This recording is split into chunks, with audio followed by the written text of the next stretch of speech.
આજના ટોપ સ્ટોકની વાત કરી લઈએ તો સીજી પાવર સૌથી પહેલાં ફોકસમાં આવી રહ્યું છે. સબસિડરી કંપની સીજી સેમીએ સાણંદમાં પહેલી OSAT યુનિટ શરૂ કર્યું છે, એને કારણે ફોકસ બની રહ્યું છે. બીજી બાજુ હેક્ઝાવેર ટેકમાં પોઝિટિવ કામકાજ છે, કારણ કે રેપ્લિટ સાથે કરાર કરી વાઇબ કોડિંગ પ્લેટફોર્મ અહીંયાથી લોન્ચ કરવામાં આવ્યું છે.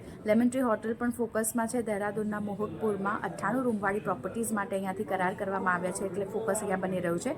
સંવર્ધન મધરસન આજે સવારે અહીંયા સમાચાર આવતા દેખાયા હતા. યોંગશિંગ મધરસન ઓટોટેકમાં 20% વધારા ભાગનું અધિગ્રહણ જે છે તે અહીંયાથી કંપની કરતી જોવા મળશે.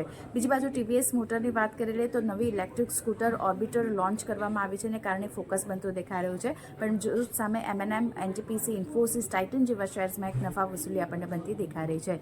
સેક્ટર સ્પેસિફિક વાત કરી લઈએ FMCG, પ્રાઇવેટ બેંક, મેટલ્સ અને ફાર્મામાં પોઝિટિવ કામકાજ છે, જ્યારે રિયલ્ટી અને ઓટોમાં ઘટાડો જોઈ રહ્યા છે.